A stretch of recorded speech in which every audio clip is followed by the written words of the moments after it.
ng tatay ko ang pagkababae ko. Siya. May secret affair kami ng office mate ko. Hindi ko matigilan kasi sobrang galing niya sa... Rocky's Secret Files. Secret Files. It's the kind of bleep you never knew existed. Kunwari inosente, pero boy naman pala. Rocky's Secret Files. Secret Files.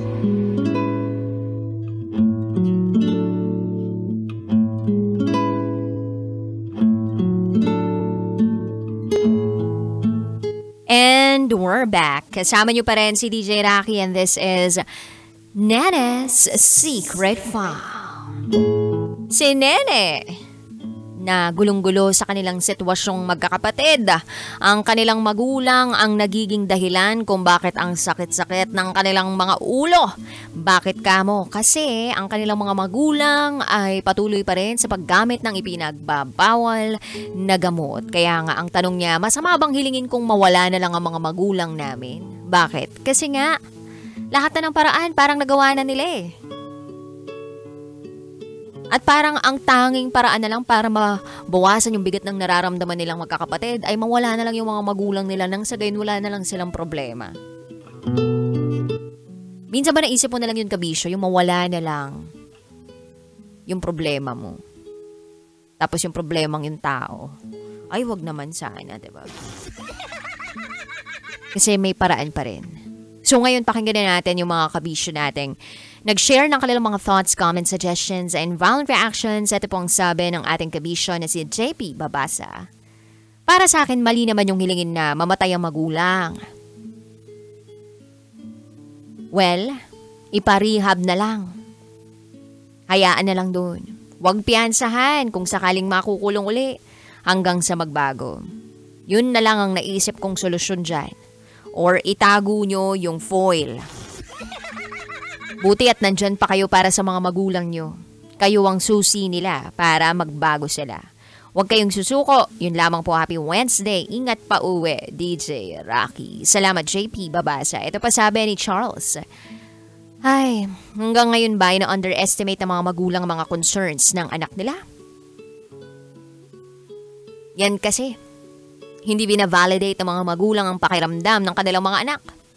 Sila na nga mali. Sila pa yung malakas magloob naglalakas loob na mambaligtad. Ang hirap kasi sa mga magulang, tinotolerate yung wrongdoings kapag silang nagkamali. Tigil-tigilan nyo rin ako dun sa batang 90s card na yan. Siguro ang maipapayo ko sa ating sender, dumistansya kayong magkakapatid sa magulang nyo. Kung may pang-rehab, iparehab nyo. Tsaka sana mahuli na yung drug dealer na yan na ma-expose. Kung sino-sino yung mga nagtatagong yan. Ang foil, iniihaw yan para sa sinugba. Charot with harot. From Charles. Salamat. Ito pa sabi ni Jason. Yung ginawa mo na lahat pero wala pa rin. Tapos minsan pag-iisipan ka pa ng hindi maganda. Mahirap yon na malulong. Kaya habang maaga pa itigilan nila at gumawa ng paraan para magkaroon ng ibang pagkakakitaan. Ito pa sabi ni Gab.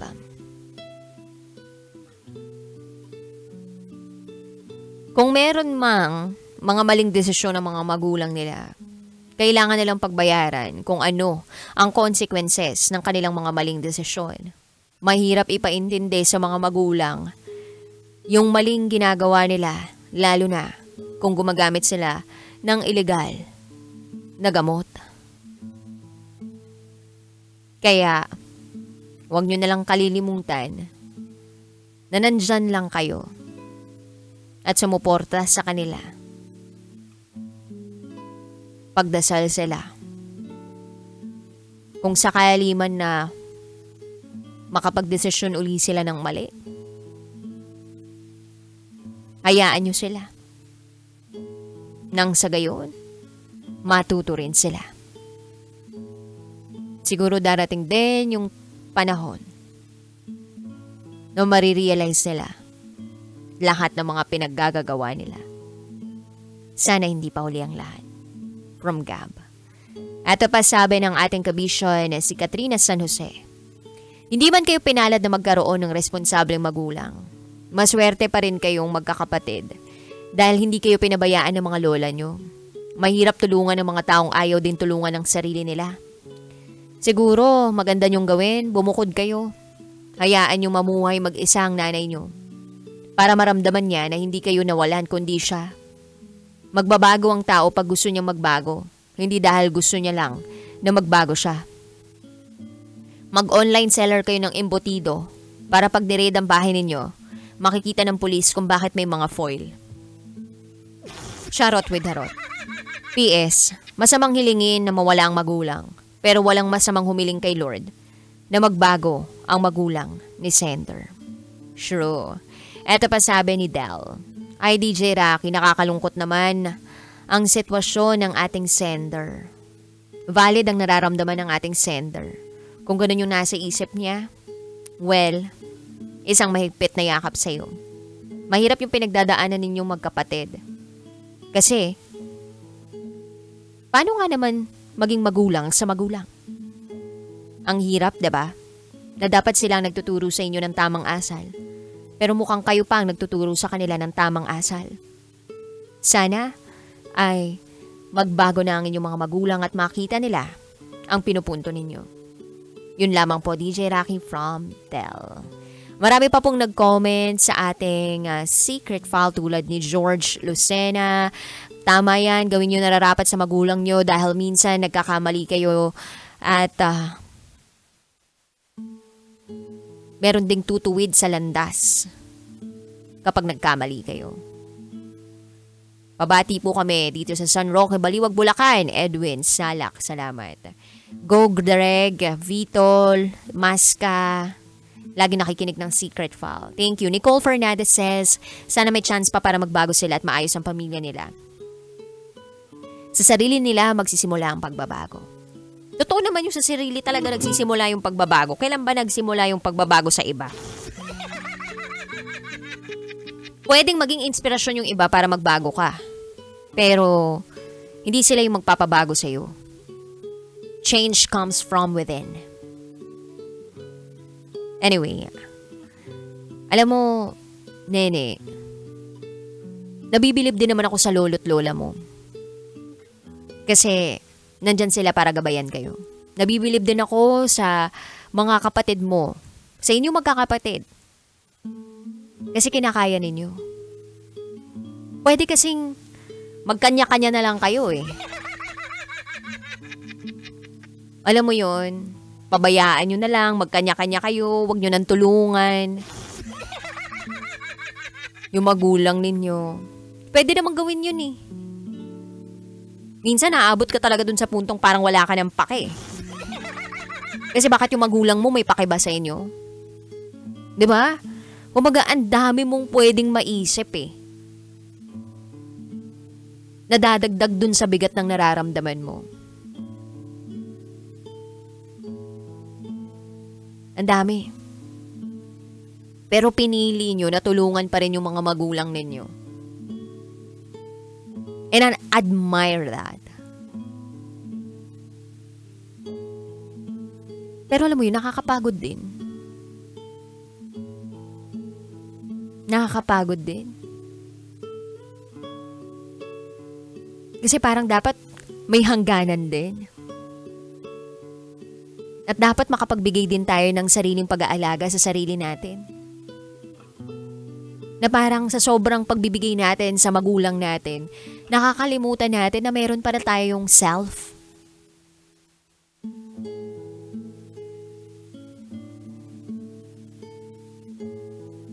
Ang pagmamahal naman hindi laging nangangahulugang pagpapatawad o pagpapalampas ng mga pagkakamali. Pero pwede rin yung pagmamahal na matapang, na kahit sa malayo, nandun pa rin yung panalangin. Nandun pa rin yung paghahangad na maging maayos yung lahat.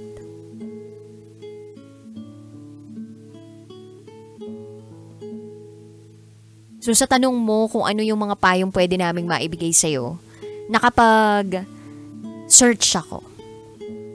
Hindi kay ChatGPT. Kay Google. Google! May mga rehabilitation centers dito sa Pilipinas na pwedeng lapitan. Nandiyan ang PDEA, DDB, Bahay Pag-asa. Nandiyan din ang mga private rehabilitation centers tulad na lang ng the Philippine Center for Drug Rehabilitation, Center for Drug Education and Treatment. Nandiyan yung TAGA Rehabilitation Center or TAGA Rehabilitation Center. Meron din mga hospitals na may rehab programs. Nandiyan ang Philippine General Hospital or PGH. Meron din tayong non-governmental organizations na tulad ng Love Yourself na nagpo-provide ng counseling and rehab programs to people struggling with addiction. I think merong mga companies or institution na nag-o-offer ng mga rehab services. Although may mga ilan akong alam na rehab centers na medyo mahal talaga. Malaki yung ilalabas mo para makapagpa-rehab ka ng isang taong gusto mong ipasok doon. Kasi kasama doon yung boarding, pagkain nila, tapos may magbabantay sa kanila doon. So, ilalayo talaga sila doon sa nakagisnan nilang buhay. Although hindi naman malayo doon sa nakagisnan nilang buhay, pero ilalayo sila sa tukso. Yung tukso doon sa mga taong nagpo-provide sa kanila nung illegal na droga. So, try kaya ninyo na lumapit dun sa mga binanggit ko kanina. May mga website sila, may mga contact number sila dun. And naniniwala naman ako na yung pagkabanggit mo na masama bang isipin o hilingin na mawala na lang sila. Nasabi mo dahil nasasaktan ka at nakakaramdam ka rin ng pagod. Lahat naman tayo pag nasasaktan, parang gusto rin nating manakit, diba? Hurt people. Kasi bugbog na tayo, so gusto rin natin mambugbog. Maipadama doon sa kapilang partido na nasasaktan din tayo nang sa gayon maramdaman din nila kung gaano kasakit yung ginagawa nila sa atin.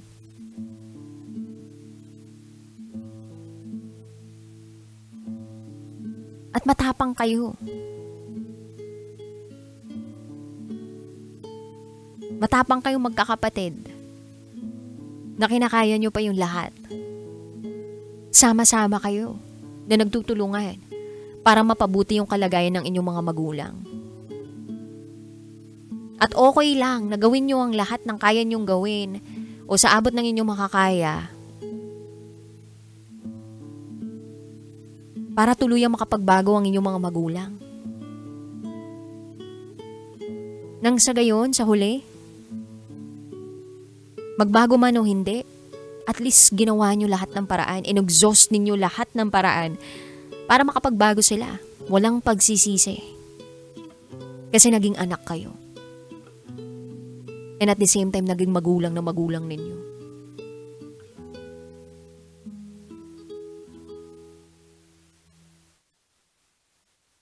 So sana huwag kayong mawalan ng pag-asa.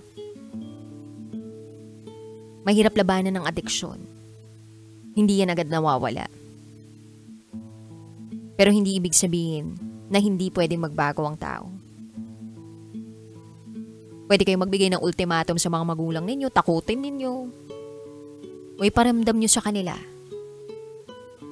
na hirap na rin kayo. O minsan, pwede ring iparamdam sa kanila na hindi na nila kayo pwedeng sandalan.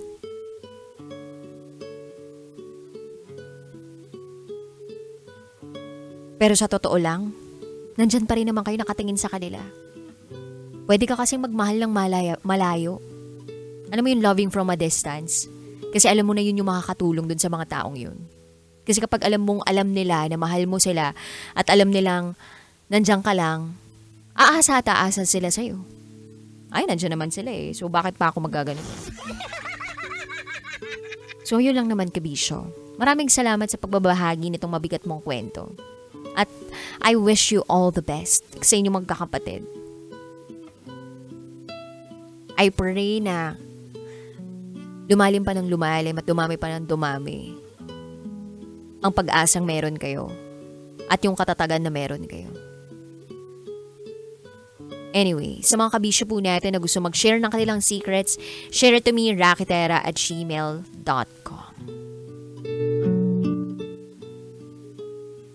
I gotta say BRBS and bathroom break for top secrets. And you are listening here sa 90.7 Law Radio. Kailangan pa bang i-memorize yan?